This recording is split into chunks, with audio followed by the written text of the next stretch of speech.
Mr. Pita kama kawaida kwenye pita zangu mitandaoni. Kuna kitu mimi binafsi kinanipa shida kidogo kwenye uelewa. Sijui wenzangu mtaniambia kwenye comments ni huwa mnachukuliaje vitu. Hivi iko haja ya unapomsaidia mtu ambaye ana hali ngumu, unampa kitu, unampa chakula, unampa pesa, kuna haja ya kumrekodi afu post kwenye mitandao ya kijamii? Kweli tumeona vingine vinakuwa na impact kwamba unaweza ukamrekodi ukaposti na watu wengine wakaguswa na wao wakasaidia.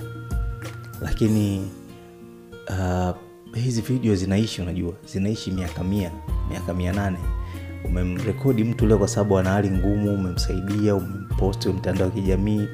Of course kuna wengine kunakuwa kuna impact kweli, kwa sababu hamna msaada utampa mtu utamfaa milele, utamfaa miaka yote. Msaada utampata tumia leo, kesho imeisha. Kwa hiyo ili aweze kuendelea kusaidika lazima ushare na wengine wamsaidie. Nakubali hiyo, wala sikatai. Na kuna watu wengi tu wamesaidika baada ya kupostiwa kwenye mitandao, watu wengine kuona wakasaidika. Lakini kuna wengine unaona kabisa mtu anamrekodi, mtu anaposti ili aonekane kwamba yeye amefanya kwa kitu, amesaidia au vipi. Kuna misaada ya kurekodi ukaposti. Mfano, mtu ana kipaji cha kuimba, anaimba sana lakini hana mtu wa kumshika mkono. Yule unaweza kumrekodi ukaposti kwamba jamani, kuna kipaji hiki kinateketea mtaani. Mtu kuweza kumshika mkono, anaweza kumshika mkono. Kuna dogo anacheza sana mpira lakini hana connection.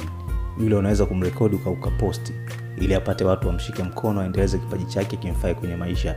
Umekutana na mtu anachora sana, dogo anachora sana lakini hana mtu wa kumwezesha kwa chochote. Yani vitu kama misaada kama hiyo. Mtu ana kipaji kikubwa lakini hana watu wa kumshika mkono. Huyu unaweza kumrekodi ukaposti kwenye mitandao ya kijamii ili apate msaada, watu wengine wamsaidie na vitu vingine vikaenda so on. Lakini mtu ambaye ana maisha magumu, ana shida ya maisha, unamsaidia labda 5,000, 10,000 au unamnunulia chakula, lazima ni umrekodi uposti kwenye mitandao ya kijamii.